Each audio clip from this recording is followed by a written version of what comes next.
معايا هنا بقى يا حبايبي طاسه على النار فيها زيت، ومعايا طبق فيه شويه ميه طبعا عشان هيساعد معايا لاني اقلي الطعميه عشان ما تلزقش في ايديا.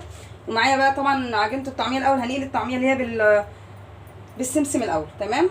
هناخد كده حبه من الطعميه كده، وهبتدي انزل بيها على السمسم هنا كده، يعني اخد شويه من السمسم واحط عليها.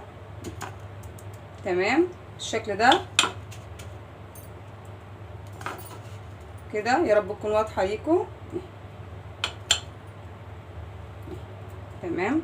طبعا هعص ايدي ميه زي ما اتفقنا عشان تساعد معايا انها ما تلزقش في ايديا بالشكل دوت. احلى طعميه بالسمسم دي ولا ايه يا جمهوريه؟ نقول بسم الله وننزل كده بالراحه.